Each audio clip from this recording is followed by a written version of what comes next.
For the big three to thrive, there needs to be sacrifice. Why it's Austin Reaves, who usually is the one who does it. That's next.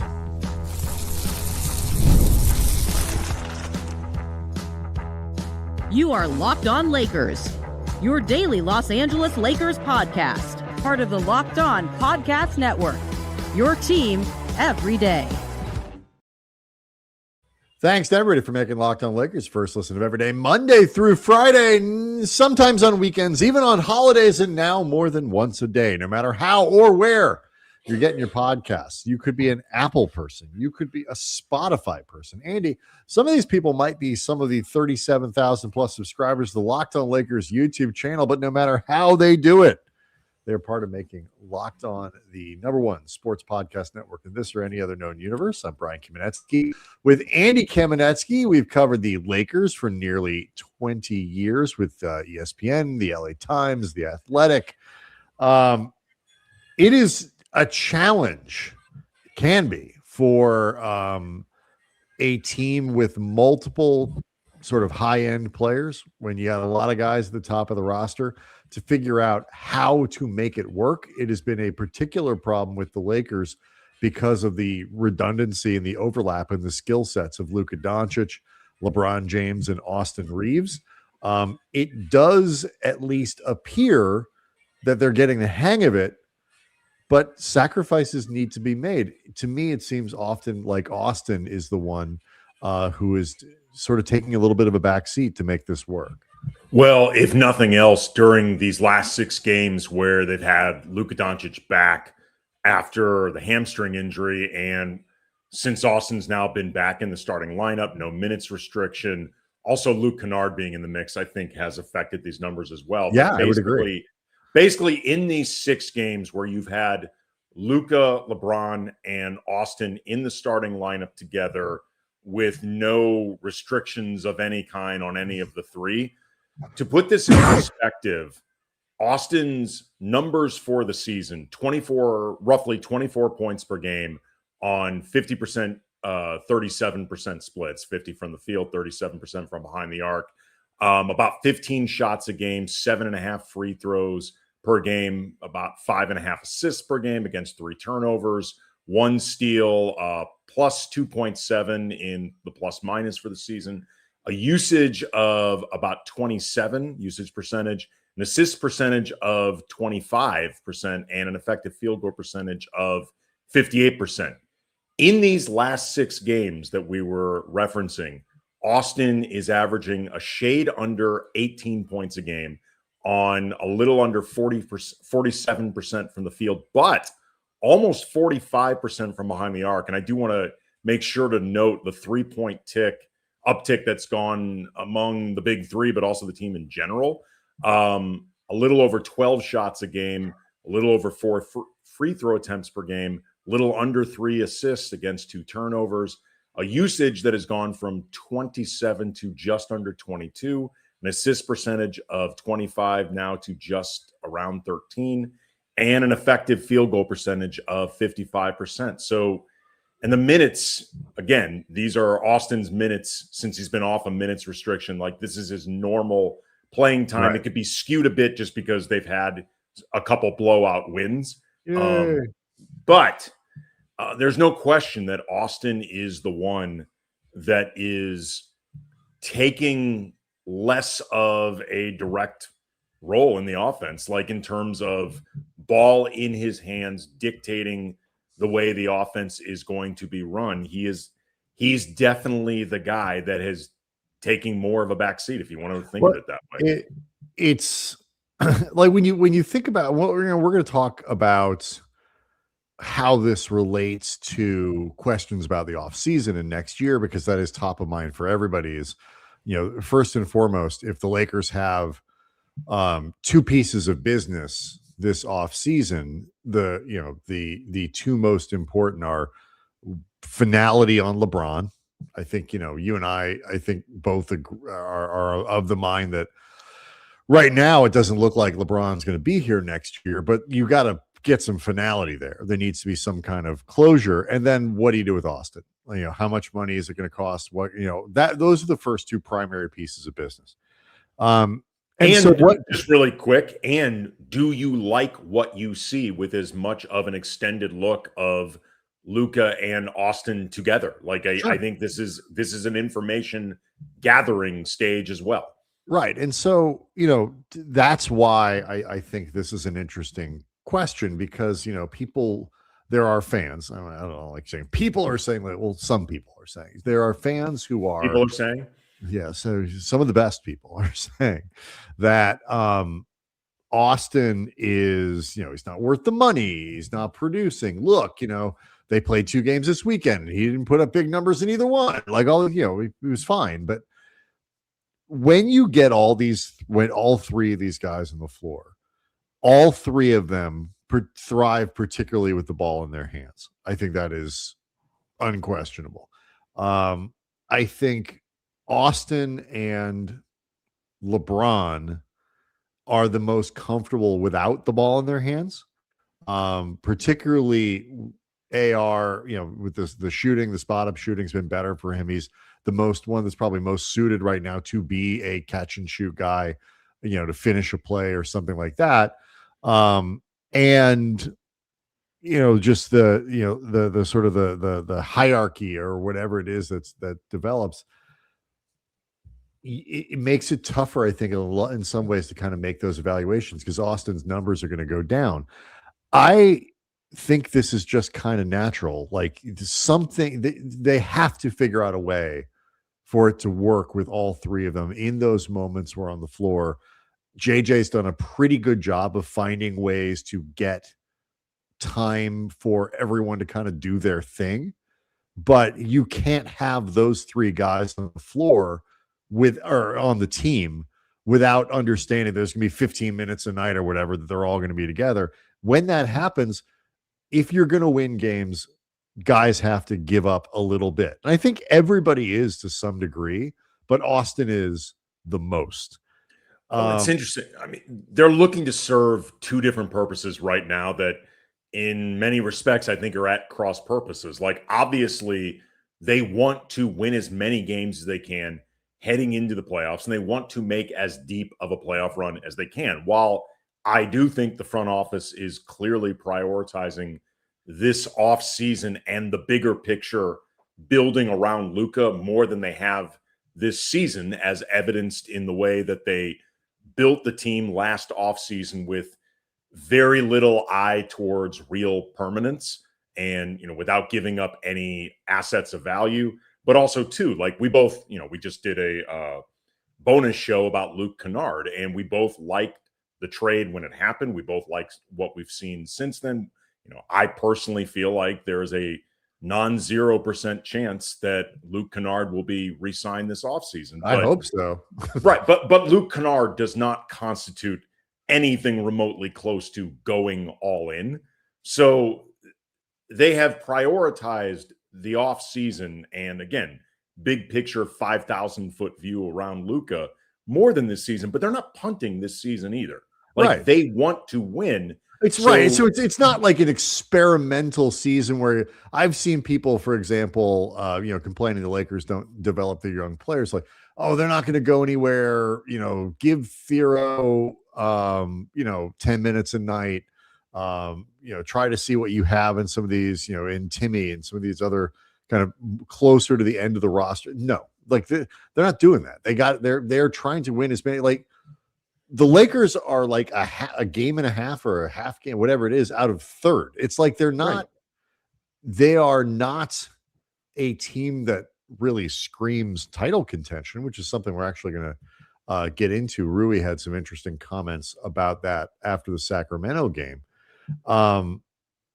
But just in terms of like the gap between the Lakers ceiling and their floor got us thinking, but they're not doing anything that would sort of take the focus away. They got to win games this season with what they have. I totally agree with you. But that's also where I was saying the cross purposes come into play, because on one hand, they are trying to figure out, JJ's trying to figure out, and I think Luka, LeBron, and Austin, kind of in concert with him, trying to figure out the best way to make this work for this season. But making it work for this season could sacrifice some of the reps that you would prioritize with Luka and Austin, if for no other reason than to get the most information possible about how the two of them work together as a foundation, which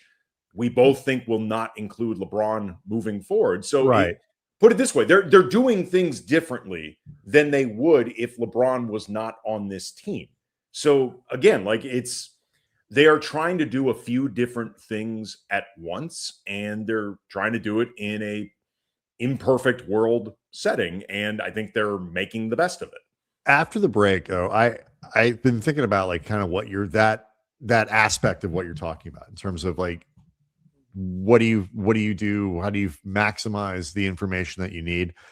I actually don't think it's about Luka and Austin as a pairing so much as it is something else related to that, but I'll explain what I mean next.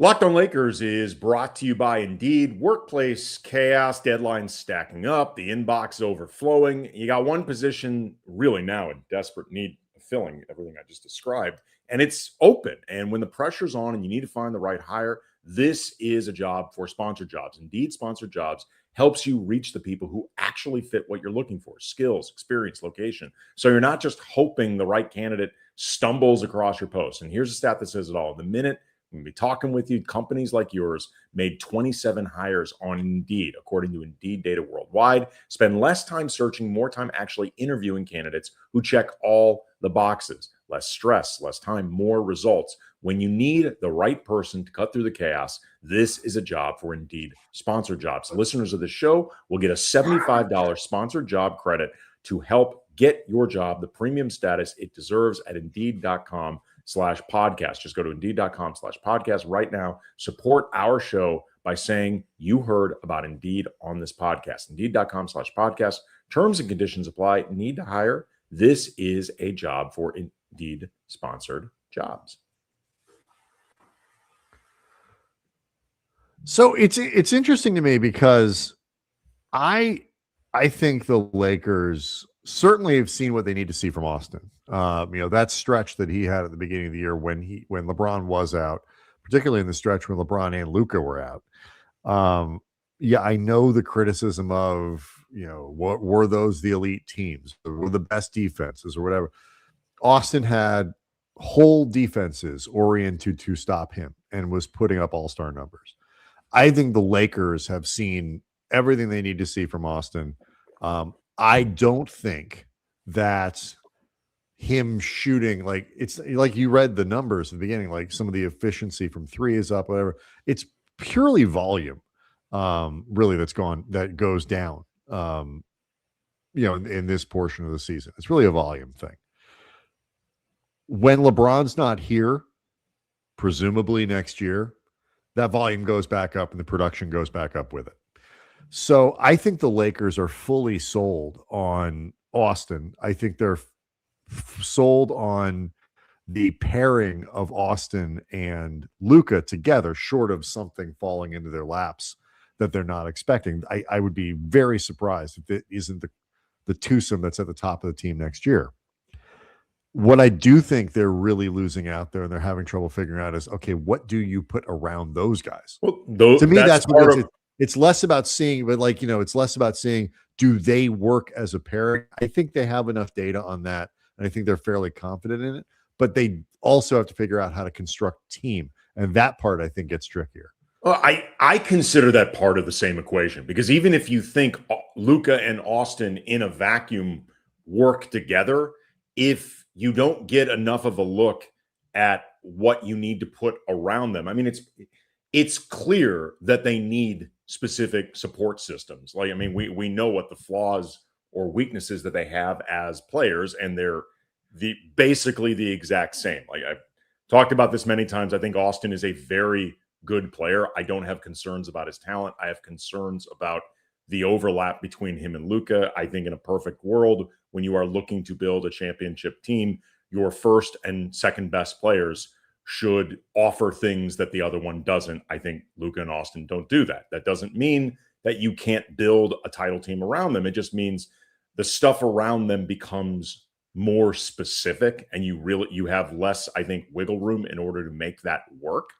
And if nothing else, the Lakers may miss out on opportunities to learn, okay, we need X and Y, but Z is not necessarily as important as we thought it was. Or, you know what? Z is really the thing that you gotta have.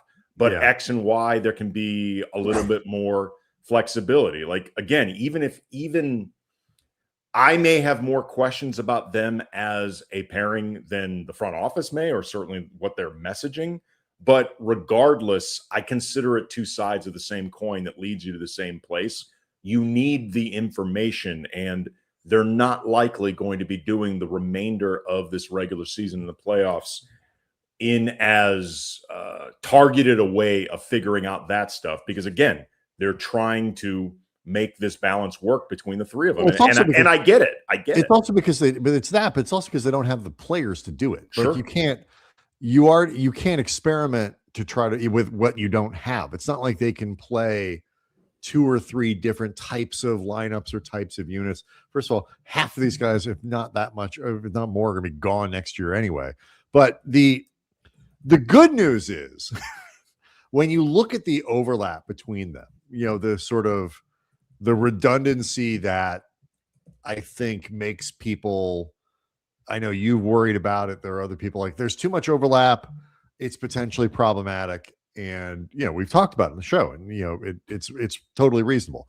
But the good news about that is that it does leave you with a pretty easy understanding of at least part of what you need. You are going to need a wing that can play defense. Like, that's just a given.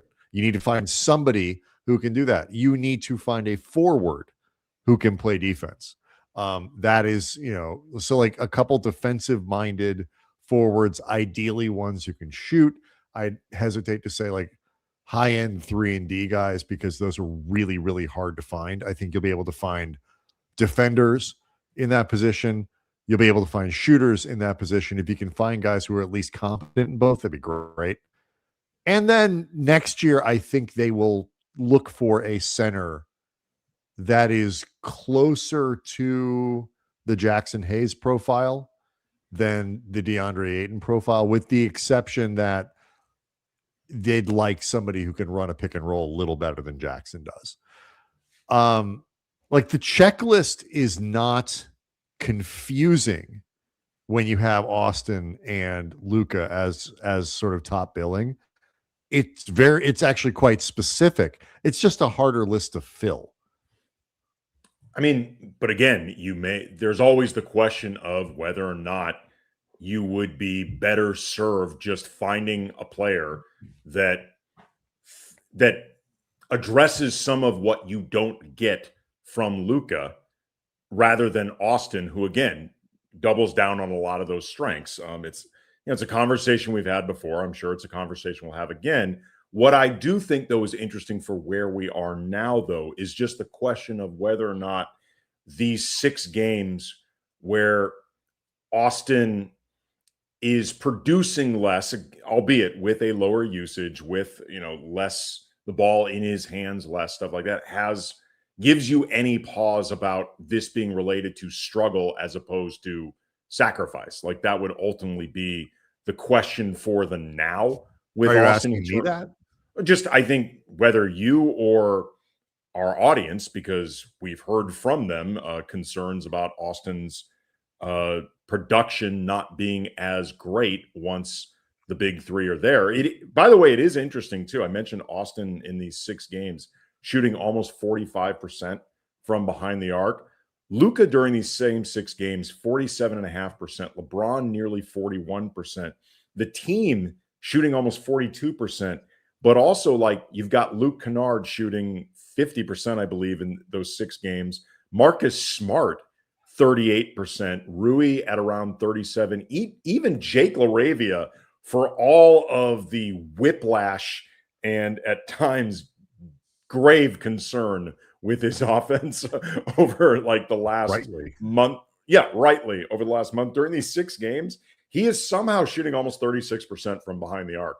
I'm not sure how, like the math feels wrong, but I will say the but last I couple. think I bring this up just because I think it is related to better ball movement, That's what I was going to say. and I do think Austin in a lower usage role, not necessarily because Austin was doing something detrimentally wrong before, but simply an adjustment by a high usage player. It is part of the ball moving more and guys getting better shots orchestrated through more purposeful offense. And they're turning the ball over less as a team. That the probably the best statistic for them coming out of the break has been they have turned the ball over less. So they're taking a little better care of the ball, which quite literally means you are getting more shots. But the shot quality I think goes up a little bit. I think Kennard makes a difference here because Kennard's gravity changes the spacing on the floor for everybody, not just him. So like there's a lot going on here. Some of it is, guys like Reaves and Luka were a little bit better as shooters than they were, sort of some regression to the mean in a positive way. Say what you want about LeBron, father time, this and that, whatever. He's not a 28% 3-point shooter. He's better than that at this point in his career. And so you would expect at some point for him to improve on that. And he has. So, I mean, I think the shot quality goes up when the ball touches more hands. I think when it is not as isocentric, when JJ does a better job of keeping structure in the offense and calling plays and encouraging motion and all that kind of stuff. But you asked a question about Austin, which is, are you comfortable with the idea that when the numbers going down in this sort of 3-man timeshare that they've got at the top of the roster is related to that as opposed to production or problems against, good defenses, whatever it might be. And I will answer that question next.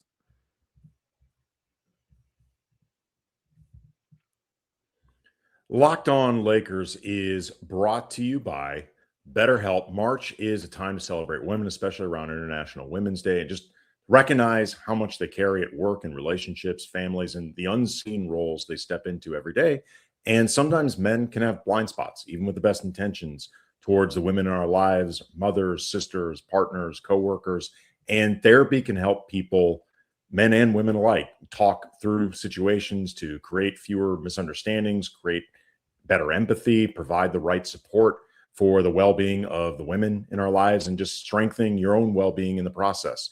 With over 30,000 licensed therapists and more than 6 million people served worldwide, BetterHelp is the world's largest online therapy platform, and it works. Fill out a short questionnaire, get matched with a licensed therapist, and if it's not the right fit, switch at any time. Your emotional well-being matters. Find support, feel lighter in therapy. Sign up and get 10% off at betterhelp.com/lockedonnba. That's betterhelp.com/lockedonnba. Locked On Lakers also, brought to you by FanDuel. College basketball, Andy, it's non-stop. Big games, tight spreads, momentum swings every single night, from early tip-offs to late night West Coast shootouts.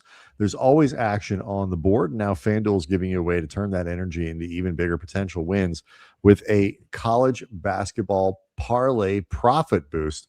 You can build any college hoops parlay you want, rivalry games, ranked matchups, whatever it is that you want to do, you can build it. Look at the odds around your team as you get close to the tournament. Maybe that's something you want to pay attention to. You can go safe, you can go bold, you can ride your team that you've been following all year long. It's your parlay, your style. Now it's just got a little more upside attached to it. So head to FanDuel.com to get started. That's FanDuel.com. FanDuel, play your game. I do want to mention to people the Everydayer Club before we continue here. You go to lockedonlakers.supercast.com. You can join the Everydayer Club, give yourself access to the Discord chat. I was actually just had a little interaction with somebody on the Discord chat, Locked On Lakers Discord chat yesterday, and it was a little fun back and forth. You can get in on that along with all the other Locked On podcast channels, so you can interact with lots of hosts, lots of fans, things like that. You also get the show ad free if that's important to you, and I know it is for a lot of people who don't want to have the show interrupted. So it's $5 a month, $50 a year. If it is for you, give it a look. If it is not, don't worry about it. We will love you just the same. Check it out in the show notes, or again, lockedonlakers.supercast.com.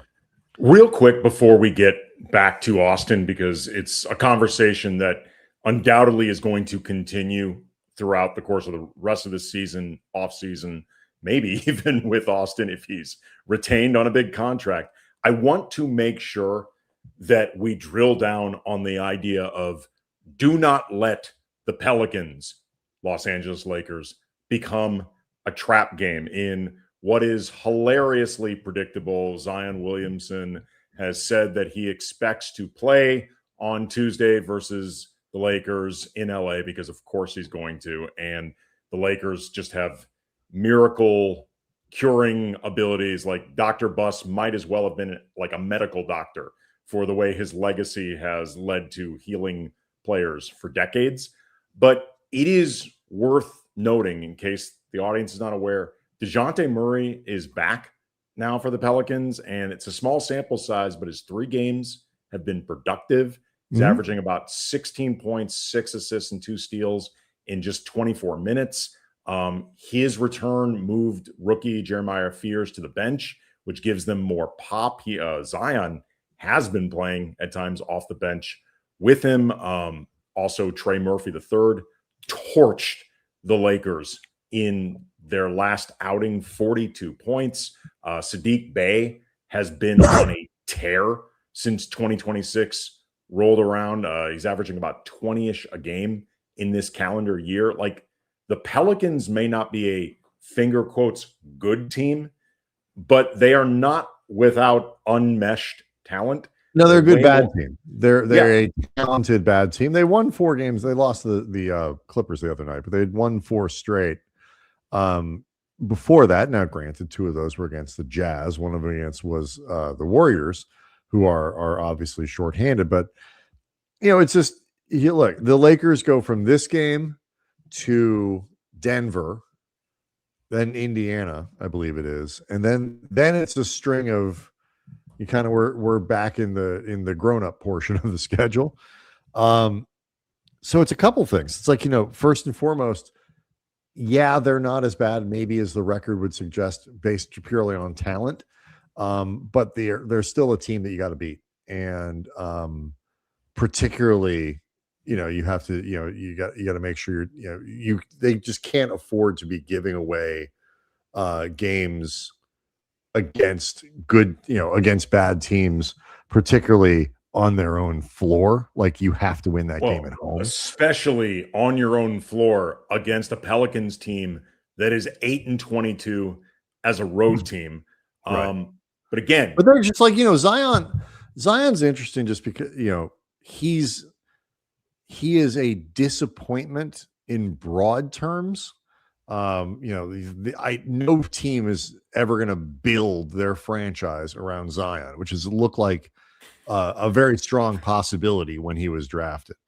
But there's a difference between that and being bad.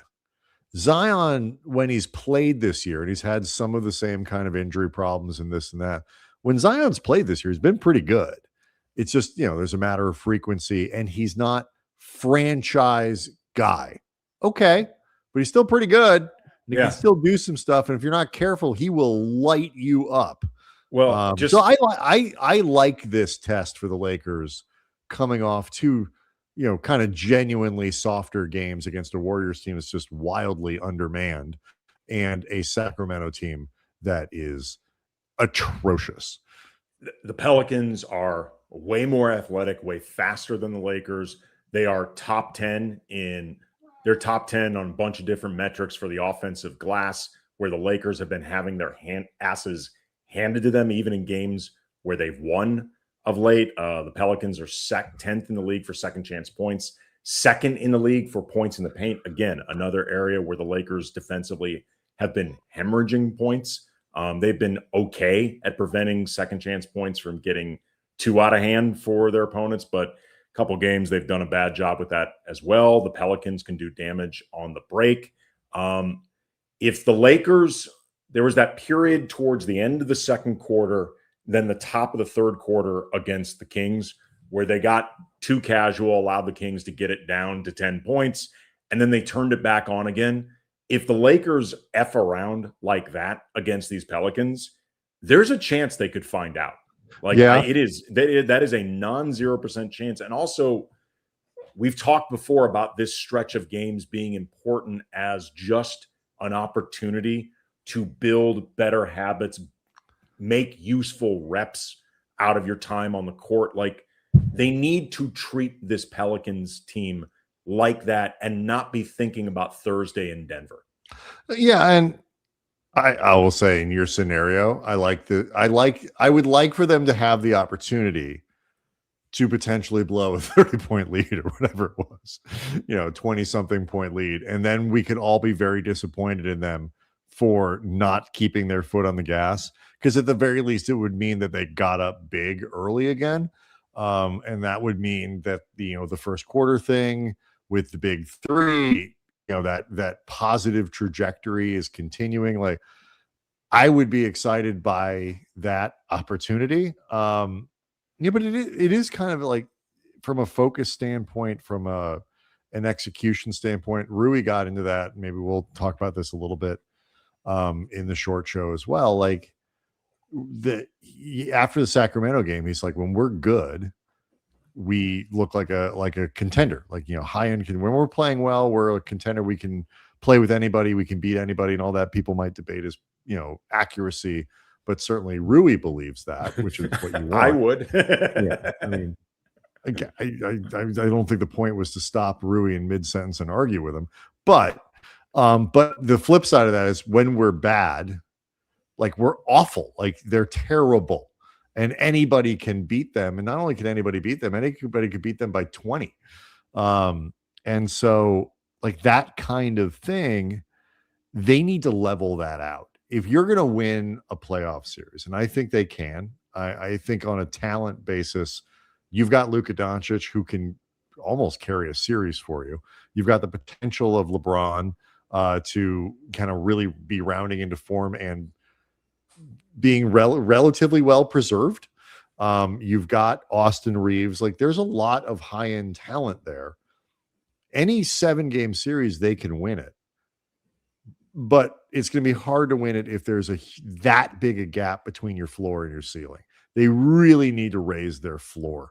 And games like Tuesday against the Pelicans are the kind of like floor raiser games where it's not a marquee matchup. It's not this, but like, can you go execute for a third game in a row against lesser opponents and not put yourself in position to have to claw back? And all there's continue not turning the ball over, continue making good passes and getting everybody involved. And so those things eventually become habits against the good teams too. That's what I want to see. Yeah. Again, they have to treat this game with seriousness and with a sense of purpose when they are out there. Locked On Lakers on YouTube is where you can hang out with over 37,000 subscribers to the channel. We, of course, will be back after the Pelicans game. But, of course, keep in mind, there's more than one segment now every day, more than one show. You're getting so much content, I don't even know what you're doing with it. We are looking, by the way, to have all of the bonus shows come out at 2 o'clock Pacific time. That is the time you should be looking for the most part, unless maybe there's an East Coast game that begins at 4 o'clock Pacific time. We want to give it a little more breathing time before the game starts and everyone's watching their TVs. Right. For the most part, we're going to be looking to release it at 2 o'clock. So look that. So find a job that allows you to leave at 2. And if you have class, skip it. Locked on Lakers on YouTube. Again, I mentioned we will see everybody next time.